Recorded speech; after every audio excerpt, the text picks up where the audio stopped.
Vamos embora, pessoal. Danilo Talks chegando aqui para você. Obrigado pela companhia, pela sintonia. Você no Spotify, você no Deezer, agregadores de podcast, aqui na Rádio Sociedade de Feira de Santana, o nosso programa Jornal das Duas. A você no YouTube também, muito obrigado. Mais uma convidada para a live especial de Feira de Santana para o mundo, para todo o Brasil. Falando agora sobre arbitragem. Você tem dúvidas? Tem vontade de conhecer os bastidores? Como é que funciona esse universo? A partir de agora, minha convidada, Daniela Coutinho, um forte abraço, é um privilégio te receber aqui, viu?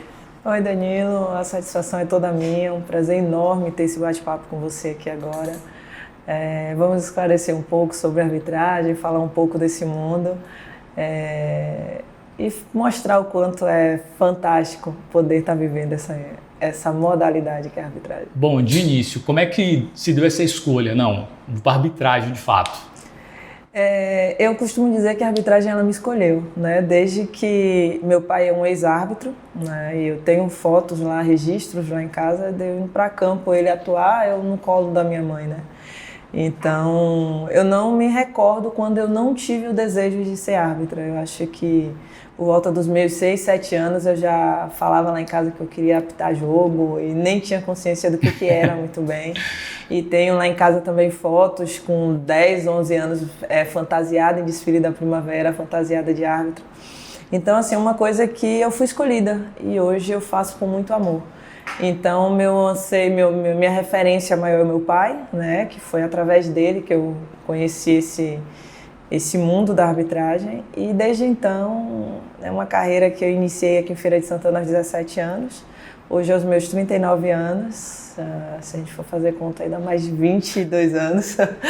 E é isso, cara, a arbitragem, ela me escolheu. O seu pai atuou profissionalmente na arbitragem? Pela Federação Baiana. Pela Federação Baiana. Ele chegou a atuar, sim. Ele, até 2010, 2012, ele chegou a atuar pela Federação. Ele depois ficou aqui na Várzea, né, no Municipal em Feira. A idade foi chegando, ele decidiu se acomodar, mas até hoje vibra comigo, com meu irmão, que também é árbitro. Família inteira? É a família. Agora me conta uma coisa, como é a torcida da família em casa pelo árbitro assistente? Você torcia pelo seu pai? Como era isso em casa? Antes de eu começar a atuar, quando eu ia com minha mãe, eu lembro muito que eu ficava muito tensa quando as jogadas iam pro lado dele, né? Por ser campeonato amador, campo aberto, né? Então tinha muita gente que a gente não sabia o que era, eu ficava com medo de agressão, essas coisas. E aí quando eu fui crescendo, eu fui entendendo, né, a realidade da arbitragem e aí eu comecei a ter um certo conforto. E aí eu comecei a torcer mesmo para ele acertar nos lances, aquela coisa, eu ficava fascinada, né? E aí hoje eu trago para uma realidade com o meu irmão, né? Hoje eu vejo meu irmão muito pela televisão, então quando eu assisto o jogo dele vem aquele sentimento de ansiedade, sabe? Porque a gente também está lá e a gente sabe o que a gente sente quando está em campo. Mas é muito aquela torcida de acertar, de assertividade, de concentração, que ele se saia bem no jogo. Então a torcida do familiar para o árbitro é essa, né? Você torcer para que saia tudo bem, não só o assistente, que é seu familiar, o árbitro, mas toda a equipe de arbitragem, porque quando a gente entra em campo não é somente é o time, né? É um time, né? A gente chama de time arbitragem, então a gente torce para que aquela partida seja toda legitimada diante das decisões tomadas pela equipe. Eu imagino uma família de árbitro, como é que deve ser o pós-jogo, né? O feedback, a ligação. Porque uma coisa é você ter a sensação do que foi a jogada, mas ter um feedback de alguém que de fato te ama, te acolhe no momento do erro que vai acontecer. Todos nós somos seres humanos, vamos falhar. Exatamente. A gente tem essa questão, né? Mas quando você tem esse acolhimento em casa também de quem de fato te ama. É muito diferente, é tipo assim... quando ele está escalado, eu estou com ele. Quando eu estou escalado, eu sei que eu também estou com ele. Então, quando acaba o jogo, aí a primeira coisa que ele manda, tenha certeza. Você assistiu o jogo? Eu assisti ele, e aí? Aí eu fiz tudo certinho, lance tal, e aí quando ele retorna, a gente bate um papo. E a mesma coisa acontece comigo, quando eu estou no jogo. Assistiu? Assisti, aí. Tu marcou isso por quê? E tal, enfim. Então é uma discursiva muito positiva. Eu acho que a gente acaba fazendo com que um outro cresça muito, né? Pelo fato da gente estar atuando na mesma função, porque os dois são assistentes, né? E meu pai fica mais na questão da oração para que dê tudo certo, né? Ele fica naquela tensão. E tem uma situação muito engraçada quando eu estreiei na Série B. acho que lá em 2021, ele foi assistir meu jogo e com 2 minutos de jogo eu já tinha marcado 3 impedimentos. Ele fez, não vou assistir mais não. A pressão tá alta, ela quer me matar do coração. Então assim, vive mesmo essa tensão e atenção, né? Por conta de cada decisão, porque a gente vive minuto a minuto no jogo, né? A gente pode acertar um grande lance e em frações de segundo você cometer um equívoco e tudo que você fez durante o jogo vai ficar marcado pelo seu equívoco. Então, para quem está ali na torcida pelos árbitros, acaba sofrendo muito. Dizem que goleiro e árbitro só pode elogiar no apito final. Porque ele acertou tudo, mas pode surgir um lance capital e acabar chamando a atenção. Vai marcar aquele jogo. Aquele momento. Como é que vocês se preparam para lidar com isso? Então, Danilo, a arbitragem é um conjunto, né? Eu não tenho como estar bem mentalmente e não estar bem fisicamente. Eu não tenho como estar bem tecnicamente e não estar bem mentalmente. Então, a gente precisa estar com todos os pilares equilibrados, né? Então, eu busco fazer um excelente treinamento físico, né? Porque se eu vou para um jogo e minha condição física ela não está 100%, aquilo ali já vai criar uma certa resistência, né? Então, eu busco fazer um treinamento físico muito forte, minha alimentação ela é muito balanceada, porque isso também interfere.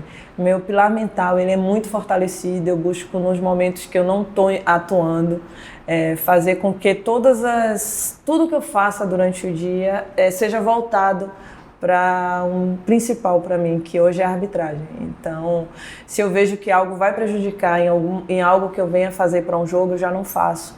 Então, eu tento trabalhar muito dessa maneira para que todos os meus pilares eles estejam muito bem alinhados e assim eu consiga ter grandes resultados nos jogos. Então, vem a alimentação, vem o mental, vem o físico, muitos estudos, a gente estuda muito assistindo jogos, né? Então, assisto o jogo, por exemplo, eu viajo, mas passo o fim de semana assistindo o jogo, né? Vendo lance a lance, os lances mais polêmicos, fazendo uma leitura até com colegas também, para a gente poder chegar a um consenso com relação àquela decisão.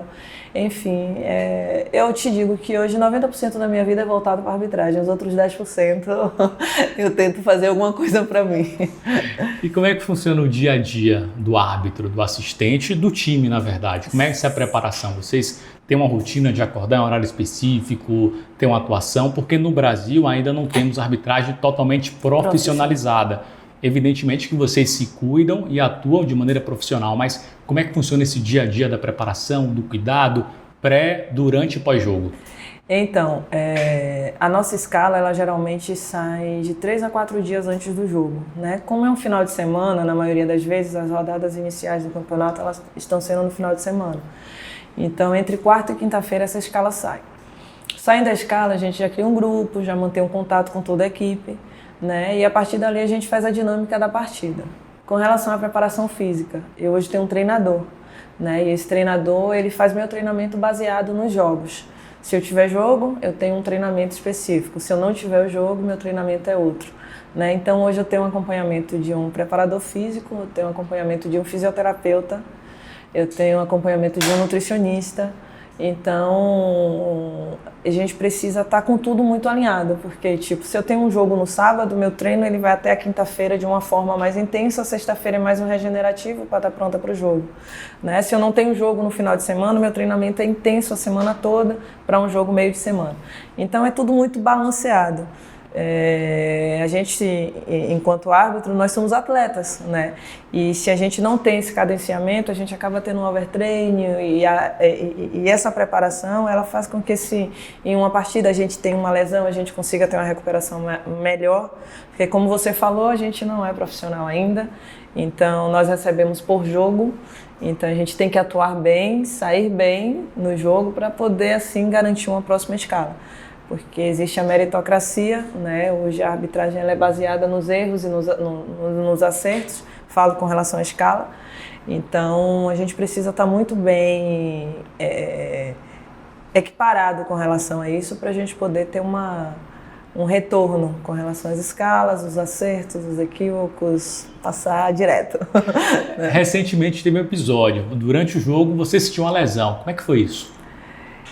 É isso, eu tive uma lesão no jogo da Série A, né? Foi algo até inusitado, porque não foi uma movimentação intensa, para você ver como pode acontecer a qualquer momento, né? Tava numa jogada, muito lenta e meu tornozelo, ele virou. E aí eu tive um entorse de grau 2, né? E eu fiquei feliz com aquela escala, era uma escala esperada, né? E eu recebi essa escala numa quinta-feira, estava treinando. E na sexta-feira eu estava treinando novamente e aí eu recebi uma ligação do Jailson Macedo, que é o nosso presidente da comissão. E aí falou, Dani, a gente acabou de receber um e-mail aqui, você foi convidada para fazer o teste da FIFA. Fiquei feliz da vida, né? Eu, cara, que legal. Ele, só que a data limite é dia 25, isso era dia 20, né? E eu já estava escalada para o jogo no domingo. Eu falei, não, tenta botar na data 25, que é a data limite, porque eu tenho jogo no domingo, uso os 2 dias de recuperação para o teste físico, porque o teste físico é intenso. E aí, assim foi, só que no dia do jogo eu tive a lesão. E como era a data limite do dia 25, eu não tinha outra data para fazer o teste. Então eu tive uma entorse muito grave, né? Foi algo assim, eu consegui finalizar o jogo, foi aos 19 minutos do segundo tempo. Como eu estava com sangue quente, né, como costuma dizer, eu não senti muita dor naquele momento. Consegui finalizar a partida, mas quando eu tirei a chuteira e a meia, virou aquele edema gigantesco, assim. Aí foi que veio cair a ficha do teste, né? Aí já veio aquele desespero. Mas, assim, eu tenho uma equipe por trás de mim, inclusive eu tenho uma prima que ela é médica, e imediatamente entrei em contato com ela. Ela fez, você tem que procurar a gente vai ter que fazer tinha um negocinho lá que ela falou que eu tinha que botar pé pra cima, gelo. Um tratamento rápido, imediato lá pra gente poder tentar. Perfeito. E assim eu fiz, aí cheguei na segunda-feira, procurei um ortopedista, fizemos o tratamento e fui fazer o teste físico. Graças a Deus, completei o teste, né? Dia 1º de janeiro recebi a notícia esperada, né? Que a gente tanto sonha, que foi a indicação para a FIFA. E aí dessa entorse eu fiquei mais 30 dias para retornar, porque aí foi tratamento intenso, o médico foi até engraçado. Cheguei na sala do médico, falei com ele fez, não tem problema não. Aí tem lá fazendo um laudo, 90 dias de atestado, né, afastado. Eu fiz, doutor Razi. Aí ele assim, você me compromete e tal, mas a gente fez um tratamento muito bom, a importância de você ter uma equipe te acompanhando. Porque ele falou, né? 15 dias depois eu retornei para a revisão, ele fez, não tô acreditando no que eu tô vendo aqui, né? Porque o tornozelo tava tipo 80% já. Aí ele parabenizou lá meu fisioterapeuta, mandar até um abraço para ele, o Leandro Moura, que foi quem cuida e enfim, é mais ou menos dessa forma, assim. A gente tem que estar pronta e preparada porque tudo surge do nada, assim, sabe? Minha carreira ela é mais ou menos baseada dessa forma. E tem uma coisa que eu aprendi muito com a arbitragem. A arbitragem ela não é só para o campo, sabe? Ela é para a vida. E ela me ensinou que eu não devo buscar me preparar somente na hora que a oportunidade chegar. Eu tenho que estar muito preparada para as oportunidades, porque elas surgem assim, né? De uma hora para outra. Eu nunca... meu primeiro jogo de federação foi um árbitro que não chegou para o jogo. Eu tive que apitar o jogo, né? Meu primeiro teste físico da CBF, a federação me informou 8 dias antes, né? Daniela, vem aqui, uma reunião, fui na reunião, surgiu a vaga. Que felicidade. O teste é sexta-feira que vem, entende? Então, assim, a arbitragem, ela trabalha uns pilares na gente, assim, que a gente leva pra vida. Então, sou muito grata a esses 20 anos de arbitragem, ela tem me ajudado em tudo na minha vida, assim, com relação principalmente a essa questão mental mesmo, sabe? Você vai para um jogo para dar o seu melhor e aí tem um torcedor lá atrás, sabe? Tirando dos cachorros e jogando em você. E aí não sabe toda a sua trajetória, não sabe... Não falo nem trajetória de vida, mas o tanto que você se prepara para dar o seu melhor ali naquele momento. Não é só o atleta, eu falo o jogador que vai para um campo para poder dar o seu melhor, o treinador que quer o resultado. Não, a equipe de arbitragem, ela tá ali também para dar o seu melhor, né? E a gente toma durante o jogo mais de 400 decisões, né? Quando a gente marca ou deixa de marcar, também é uma decisão, né? Quando a gente acerta 300, 400 decisões no jogo, mas se você comete um equívoco, aí você é julgado pro resto da vida ali, né? Fica marcado. Enfim, fica marcado. O que representa ser FIFA para você? Ser FIFA para mim hoje, ela tipo, Danilo, quando eu comecei lá aos 17 anos, eu sonhava em fazer jogo na Estação Nova e na Rua Nova, que eram os palcos do Amador aqui de Feira, né? E aí, quando eu cheguei a esses campos, meu sonho era atuar na federação, né? E aí eu atuei na federação. Depois que eu atuei na federação, meu sonho era estrear no profissional da Bahia. E assim eu fui traçando minha carreira, né? E a FIFA, ela chegou de uma forma que, desde a primeira vez, de uma forma inesperada. Por que eu te falo inesperada? Quando eu sempre quis ser assistente, eu nunca quis ser árbitra central, né? Só que eu sempre me dediquei muito ao que eu faço. A arbitragem eu me dedico extremamente. E quando eu me tornei árbitra central FIFA, foi por muito esforço e muita dedicação naquela função que eu atuava, mas que não era a que eu queria para mim, né? Então, de 2012 a 2014, eu fui árbitra central FIFA. Quando eu entrei na FIFA, para mim foi assim, eu cheguei ao ápice, né, da minha carreira. Atuei em competições internacionais e assim eu fiz, tá tudo fazendo muito a pena, né? Tá valendo muito a pena tudo que eu tô fazendo. Só que eu preciso de algo mais, que é estar muito feliz com o que eu estou fazendo, que é atuar na função que eu sempre quis. E aí, em 2014, quando eu decidi mudar de função, eu conversei com a CBF e aí eu vou recomeçar do zero. E naquela minha decisão, eu não pensava mais em voltar à FIFA. Porque eu sabia que já tinha muita gente na assistência na minha frente, né? Eu estava começando, me coloquei à disposição de começar da base, né? E assim foi. E aí foram 10 anos, né, novamente até chegar. Só que em 2016 eu perdi a minha mãe, né? E de 2016 a 2020 eu fiquei naquela coisa entre me dedicar mais, só que tinha minha família, tinha meu pai que estava morando aqui sozinho, tinha meu irmão, eu morava em Salvador, que eu trabalhava lá. Então na minha vida deu uma reviravolta, né? E assim, eu decidi que eu queria muito a arbitragem, mais uma vez. E aí eu saí de Salvador, retornei para Feira de Santana, que é a minha cidade, aí voltei a morar com meu pai, e aí me dediquei muito à arbitragem. E aí em 2020 eu estreiei no profissional masculino, né? Foi no ano da pandemia, inclusive, que foi outro meteoro, né, na nossa vida.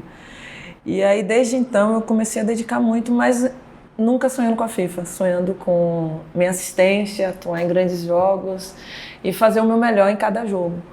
E de 2022 a 2023 eu tive grandes oportunidades na arbitragem. De 2023 a 2024 eu comecei a sonhar com a Série A. Eu quero trabalhar na Série A, meu sonho é atuar na Série A. E aí 2023 para 2024 foi um ano assim, um ano chave na minha carreira. E aí quando foi o ano passado eu estreiei na Série A, né? E aí comecei a atuar na Série A, fiz um jogo na Série A, tive um equívoco, fui pra geladeira, fiquei um mês. No primeiro jogo da Série A.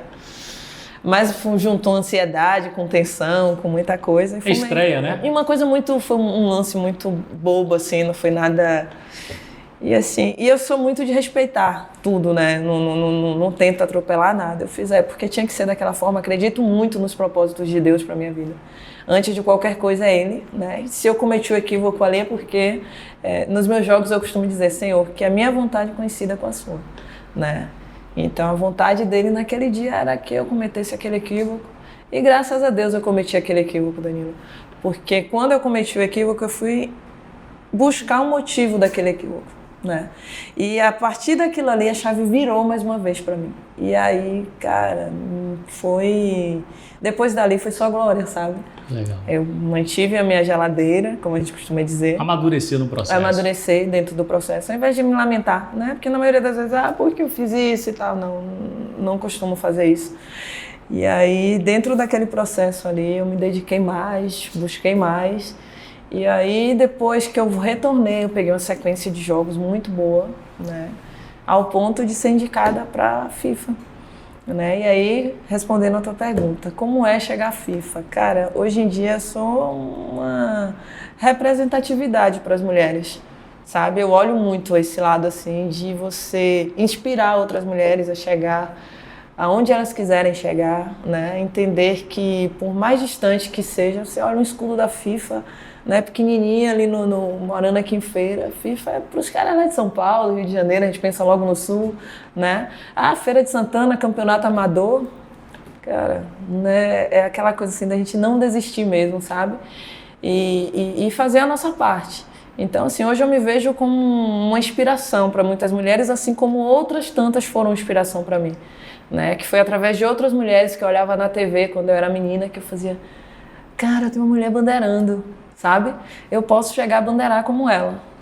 Não imaginava aparecer na Globo bandeirando, mas que eu poderia estar no meio de homens trabalhando, né? Então, eu acho que esse viés, assim, de você inspirar outras pessoas, né? E eu falo em mulheres, mas também inspirar outros colegas de arbitragem do estado, da região, da cidade, né? Entender que nada está tão distante da gente que a gente não possa buscar, né? E a gente tem que ter aquela questão da maturidade, da humildade, né? De respeitar o processo, porque muitas vezes eu ouvi muito, né? Dani, você já deveria estar na Série A há muito tempo. Dani, você já deveria estar apitando jogos assim. Não, é tudo no tempo certo, né? A gente respeitar o momento, porque muitas vezes eu poderia ter estreado na Série A lá em 2020, 2021, ter cometido equívocos, não estar preparada, não estar maturada para aquele momento e minha carreira ir por água abaixo.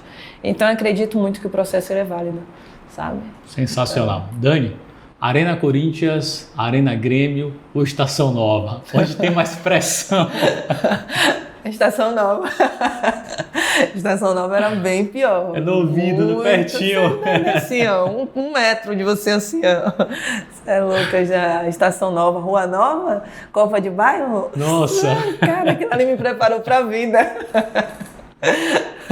Não tem igual, mas são emoções distintas, né? Porque a gente vai sonhando.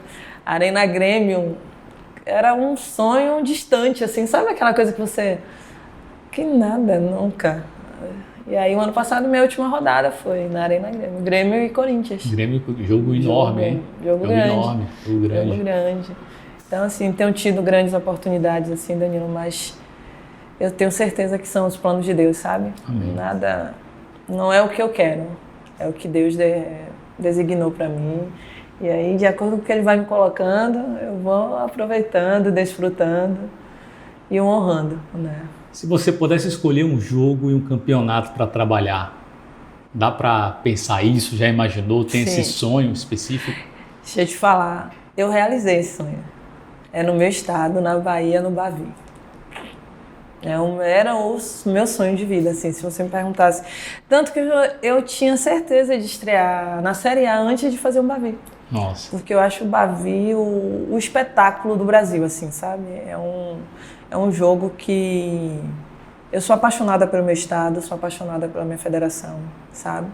E é um clássico rei, assim, para mim. O clássico dos clássicos. Então, eu fiz outros clássicos em outros estados, principalmente pela Copa do Nordeste, mas o Bavi, para mim, era um sonho de infância, assim mesmo, sabe? Eu fiz um teste na Arena Fonte Nova antes da reforma. Tem até essa foto lá. E aí eu olhava a Arena Fonte Nova, assim, que não era arena, era só a Fonte Era Nova, só né? Fonte Nova. E aí eu olhava assim, eu fiz, caramba, velho, será que um dia eu vou trabalhar aqui? Ver um Bavi aqui deve ser fantástico. Eu lembro disso, eu tava conversando até com um colega na época, a gente andando assim, antes do teste físico. E aí eu retornei à Arena, retornei na Fonte Nova, só que já como Arena e atuando no Bavi. Então, certeza que esse foi uma das grandes realizações da minha carreira, um dos grandes sonhos que eu realizei. É diferente realmente trabalhar em Bavi. Eu trabalhei já em Bavi, trabalhei no grande 7-3, um clássico que marcou história como repórter, mas imagina dentro do campo, gente. Imagina dentro do campo toda a sensação, emoção. E para nós é diferente, porque somos daqui. Então, sim, o sentimento é diferente, porque a gente conhece o tamanho do clássico, o que envolve o clássico, os bastidores. Então, realmente, que bom poder ouvir isso. Não. Você já realizou seu sonho para escolher um jogo, você já pôde realizar. Foi um Bavi até aqui ou foi mais de um? Eu já bandeirei 2 ou 3. Perdeu as contas, olha que coisa boa. Foram 2 ou foram 3. Isso que é um sonho realizado. Já fiz as finais de Bavi com quinta árbitra, né? Então, acho que de Bavi mesmo eu já deve ter uns 5 ou 6 na carreira. Nossa. E bandeirando, agora não me recordo se são 2 ou se são 3. Eu agora Já até perdeu as contas, então é uma coisa boa. É alguma coisa assim. E o clássico de feira, já trabalhou também? Algum jogo que envolve times de feira, ou Feirense, ou Fluminense, ou Bahia de Feira? Cara, eu tenho uma história com Bahia de Feira. Tem história? Tem uma história. Em 2012, né? Foi o ano que eu entrei na FIFA. A última rodada do Campeonato Baiano, da fase de classificação. Eu estava como árbitra ainda, né? Foi Bahia de Feira e Vitória da Conquista o jogo. Eu estava de quarta árbitra. E aí teve um lance lá de ataque do Vitória da Conquista e teve um contra-ataque para o Bahia de Feira. E nesse contra-ataque a gente usava um rádio gigantão, assim, né? O nosso comunicador era grande e ele era ruim de comunicação, ele não funcionava muito bem.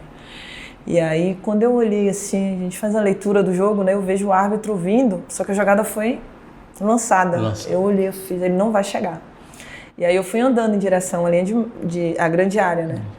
Quando eu cheguei, cara, o jogador do Vitória da Conquista deu uma cotovelada no jogador do Bahia de Feira. E aí ele dá tiro de meta. Quando ele dá o tiro de meta, eu começo a chamar ele no rádio. O Marcelino, a bola é penal, E ele não me ouve. E ele não poderia reiniciar o jogo, porque se ele reinicia já era. E aí quando eu vejo ele indo pro meio do campo já para autorizar, eu entrei no campo. Eu fiz, vem cá, e ele veio.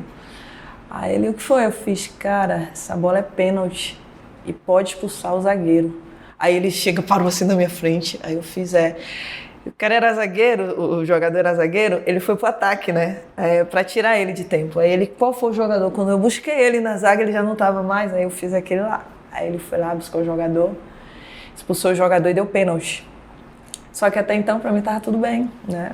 E aí quando eu olhei pro lado, vem a diretoria do time do Vitória da Conquista toda em cima de mim, assim, sabe? E aí me falaram palavras bem agradáveis. E aí eu fiquei assim, eu parei na frente deles, eles falaram, desabafaram, aí depois foram retirados de campo. E aí naquele momento a TV viu que gerou uma tensão muito grande, aí o pessoal da TV me fez, não, nós pegamos o lance, tá? É exatamente o que você falou, ele realmente cotovelou. E aí foi pênalti, não me recordo o placar do jogo, que eu sou péssima com isso, também não lembro quem classificou. Mas foi um lance que marcou assim, minha carreira na época. Muita coragem, né? Rodou foi. Viu o lance e chamou a responsabilidade. E assim, o árbitro, ele foi comigo, né? Ele confiou muito ali. Então ele não criou nenhum tipo de resistência no momento que eu passei a informação. Então isso valeu muito. E a gente está ali para isso, né? Para salvar a arbitragem. E foi um lance muito marcante assim, na minha carreira, com o time da minha cidade. E é aquela prova assim, de que hoje a gente não pode atuar em jogo da nossa cidade, né? E eu entendo que é uma forma de preservar o árbitro, né? Mas quando tem essas situações, a gente consegue mostrar o lado profissional. E que não é a camisa de clube A ou clube B que pesa, e sim a vontade de legitimar o resultado, né? E isso conta muito. Que bom, antes do VAR, ela já mostrou o papel ali. Atuava realmente. Agora, com essa mudança que a gente está vivendo, árbitro de vídeo, impedimento semiautomático, se cogita muito essa possibilidade também no Brasileirão, como é que você enxerga essas mudanças na arbitragem? Então, Danilo, toda mudança que vier para favorecer o futebol, eu considero como válida, né? O VAR hoje é uma realidade, né? Eu não vejo mais futebol sem VAR.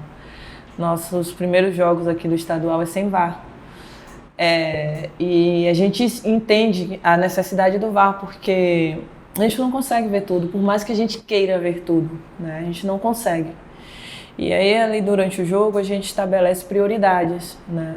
E ainda assim a gente não consegue acompanhar tudo. O VAR é uma ferramenta para legitimar o resultado, né? E é dessa forma que eu vejo. O impedimento semiautomático, eu acho mais como algo para dar uma satisfação mais para a torcida, sabe? Porque quando a gente traça a linha lá na cabine, é muito questionado. Foi na cabeça, era na bola. É na bola, era na cabeça, sabe? Então são questionamentos de quem não está vivenciando lá aquele momento, que não entende como é o traçar uma linha, o ponto de referência. E aí acaba transferindo essa responsabilidade para o árbitro, só que o árbitro de vídeo está muito bem treinado para aquilo ali. E as imagens, elas não são tão claras para quem está assistindo, entende? Eu te falo isso por experiência própria. No campo de jogo, eu vejo determinadas jogadas com uma certa facilidade. Quando você vai pegar uma imagem na TV, é um lance extremamente ajustado. O ângulo é diferente. É diferente, entende? Então, assim, o semiautomático seria mais assim, não tem mais a mão humana ali.